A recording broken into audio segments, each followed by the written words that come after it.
And we were, in fact, completing the introduction to this very important discussion that we need to be having with Kevin O'Brien Chang, based on the article that was published and him looking deeply into elections of the past and where we are now. Good morning and welcome, Kevin O'Brien Chang. How are you? Pretty good, Richie. Thanks for having me. How are you? I am doing well, and I want to highlight one thing here, Kevin, and I believe it has to do with what people are expecting you to come with this morning. I lost none of my listeners. In fact, the listenership grew right before that power outage, and everybody is still glued wanting to hear what you have to say. We have come a far way now, haven't we, in terms of the conduct at election time? Richie, it's like night and day. You think of 1980 when people are machine guns all over the place, shooting each other. And look at this year, dancing together in unity. It's fantastic. I don't think, well, I haven't traveled to every country in the world, but I can't think many countries have more vibrant elections than we do, you know. And the music was great. I mean, you know, wonderful music. That PNP song was one of the best election songs ever, March We Are March. Mm-hmm. And, of course, the Labourites captured it. But as I said, I don't see how any election anywhere could be better. And I see one video I came across where the Labourites started dancing with PNP, and Mark Golding was there, and Labourites started dancing with Mark Golding. Mm. And, I mean, think about it. Oh, it's one of the things that strikes me. Mark Golding is a full white British Jew, born in Jamaica, in a 90% black country, running to be the leader. Right, as a full white man. And nobody even thought it necessary to even mention that. Not necessary, not even worthy of comment. I interviewed about hundreds of people in this election. You know, go hear myself what people are saying. Mm-hmm. Not one person brought up Mark Golding's color. You know, it's incredible. I mean, yeah, other countries have had minority leaders, but they say, what does it mean for the country, this and that? Not a soul care. I found it really amazing. He's a Jamaican married to a black woman. Color is irrelevant, apparently. Because nobody brought it up. Mm-hmm. So they see that video where the Labourites and the PNP dancing together. And then the Labourites, you see them hug it up and dance with Mark Golding. You see them laugh. As I said, how many countries in the world have that? As I said, this is a potential prime minister to be. No bodyguards or anything about him. He's dancing with the public. Mm-hmm. You know, as I said, I can't believe many other countries in the world have anything like this. Yeah. There are three things that strike me about this past election. One, we have to talk about the low voter turnout, which we're still plagued with. We have to... Not really, Richie. It's a myth. It's a myth. Since 1944, I've done the stats. Mm-hmm. 31% of the population on average has voted. And that's 80 years. I would like to get the 18 and over statistics or whatever, but it's very hard to get. But still, it's a very consistent pattern. It goes up a little and down.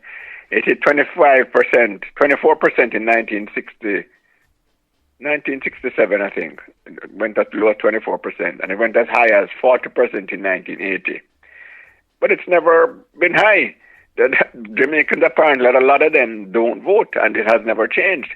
What fools people is that more people have gotten registered with the EOJ. But apparently most of these just use the ID, the voters' ID, as a identification. They're not that more interested in voting. So if you look at percentage of the population, it has been pretty stable. It's not declining. That's a myth because people looking at the wrong numbers. But so many people not exercising their franchise. Is that of concern? No, because it's gone on for 80 years. Okay. When I say 80-year pattern, why would I be concerned? Do we have a vibrant democracy? Yes, because we vote in and out opposition and governments. We see people dancing together, jubilant, gigantic rallies, 100,000, huge rallies this year. We had big ones halfway, Tree, Sam Sharp Square, Spanish Town, both parties. I mean, something going on for 80 years, why would I be concerned? You mentioned that Jamaica's politics has become less violent over the years. What are the factors, Kevin, that you believe contribute to this trend? Well, first of all, We had Cold War back in 1980, communism and capitalism, and Russia and America.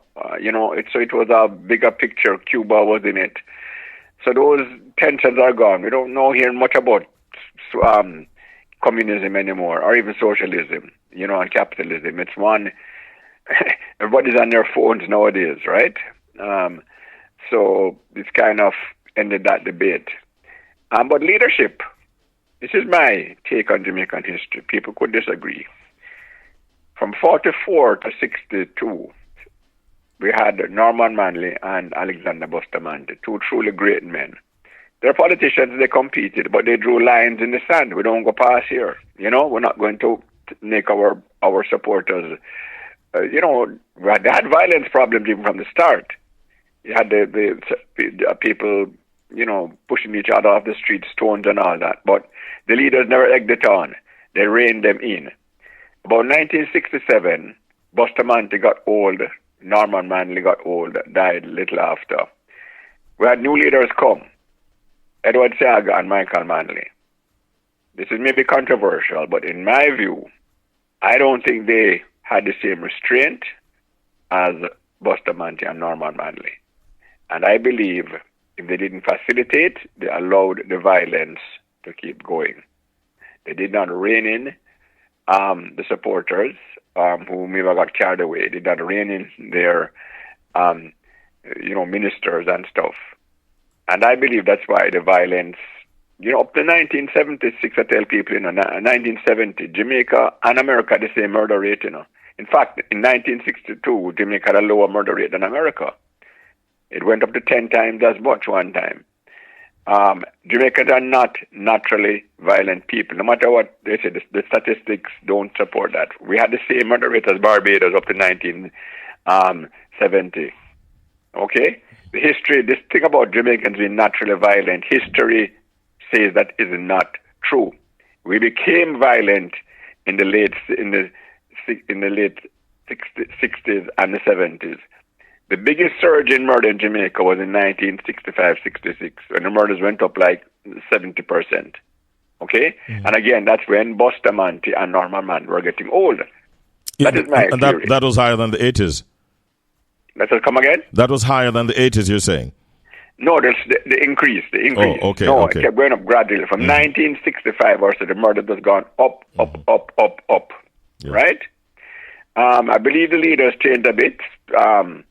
PJ came, Portia came, Bruce Golding came, but they tried a little bit, but they didn't mean that active condemnation of political violence. It was accepted. Andrew Holness came along, and people can say what they want, but I remember in 2011, the only inauguration I've ever been to a prime minister, and he spoke pointedly. We must put an end to political violence, to divisions. He even talked about walking the garrisons with Portia. And he condemned political violence. And he was the first prime minister to come out consistently against it over and over. And you notice he has never gone, people can call what they want, I'm stating facts. Andrew Holness never has gone personally attacking his opponents. Never heard him call them names. All right? And I believe that has rubbed off. Now it's a gradual process. The population, we're getting more educated, less pushing on the violence. But I do believe Andrew Holness' example rubbed off on the people. And he spoke consistently against the violence. And I believe, so natural progression plus leadership has seen it come to the point where the people are dancing together. Mm-hmm. Two PNP, I saw a picture, JLP and PNP motorcade buck up. In the past, people get frightened and violence and stone and gun and all that go in the fire. No, they start dancing togetger. And we should appreciate the progress we have made. Young people may not realize it, but oldsters know. Let's be grateful to God. Yes, absolutely, because those are some dark days. Does the opposition come in for any commendation in that regard as well? Yeah, of course. They played along with it. They haven't chucked any violence. That the Blood and Fire song for the PNP, people are a little concerned, but it was just rhetoric. We didn't see any blood and violence at all.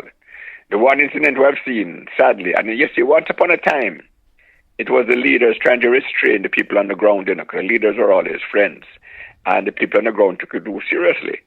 But we see one leader now box up a woman and been charged by the police.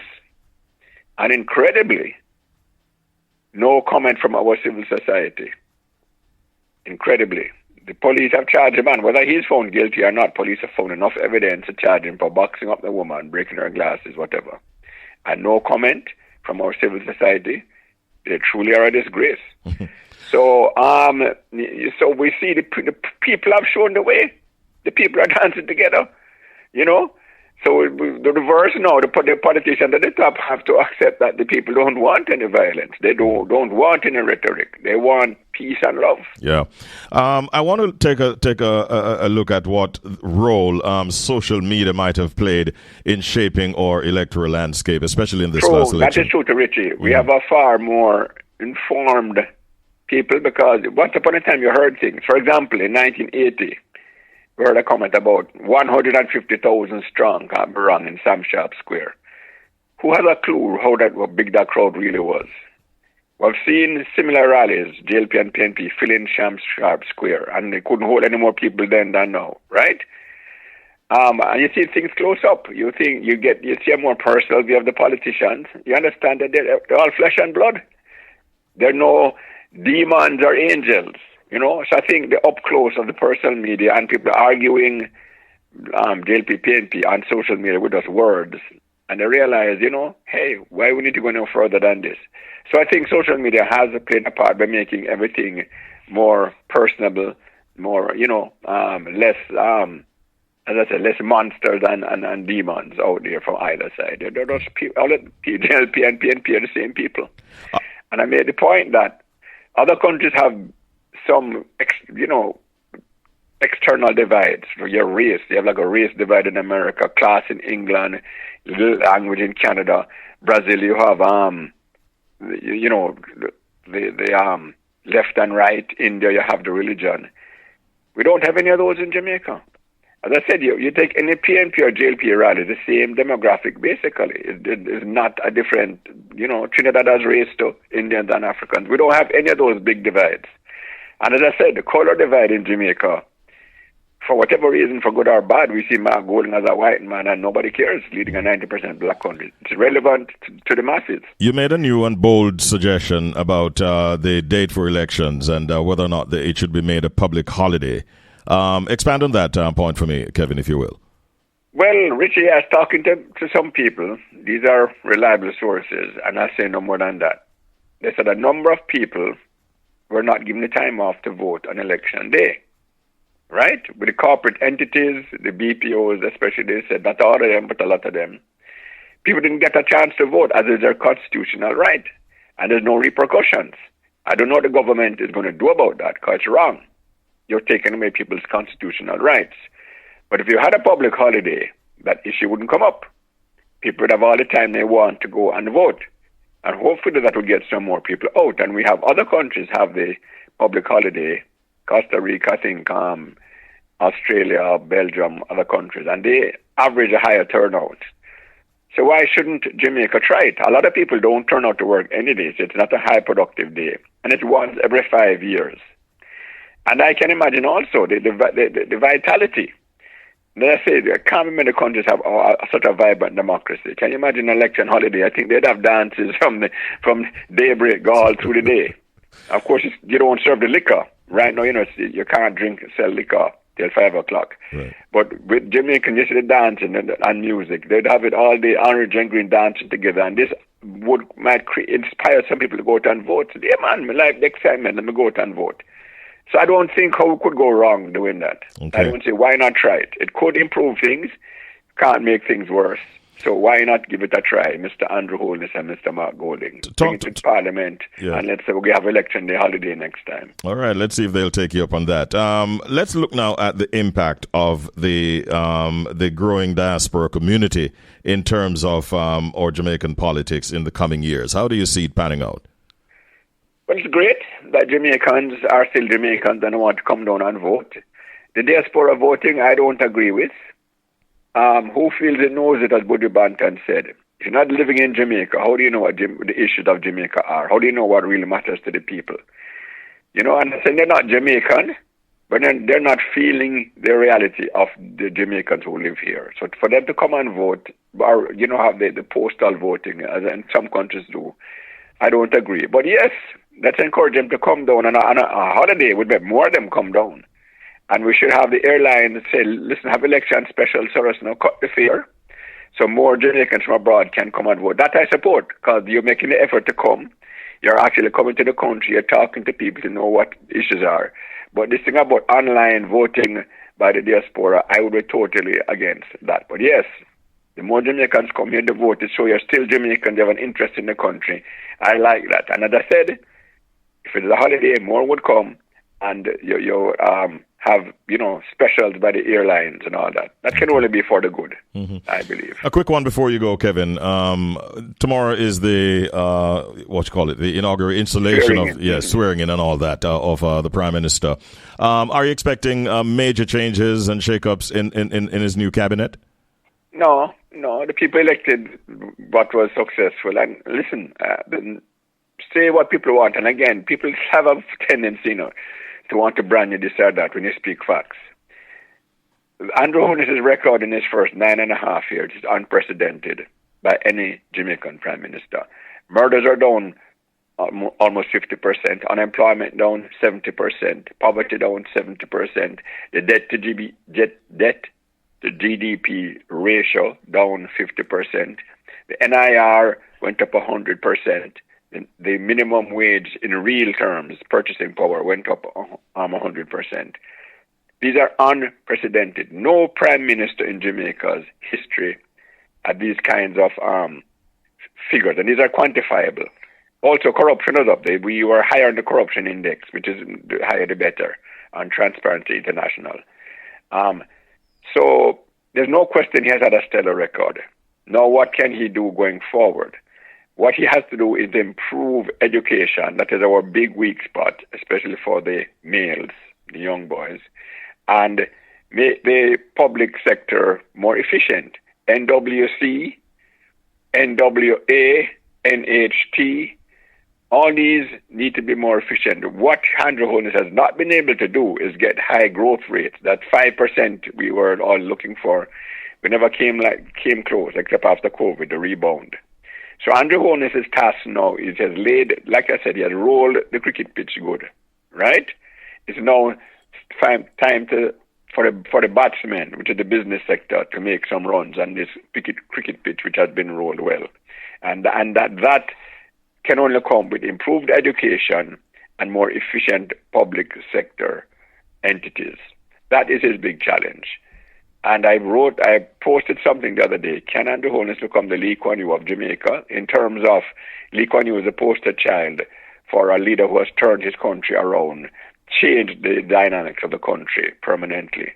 Andrew Holness is halfway, I believe. And I believe his first 9.5, let's call it 10 years, will match up to Lee Kuan Yew's. I do believe so. But can he, in the second half, continue?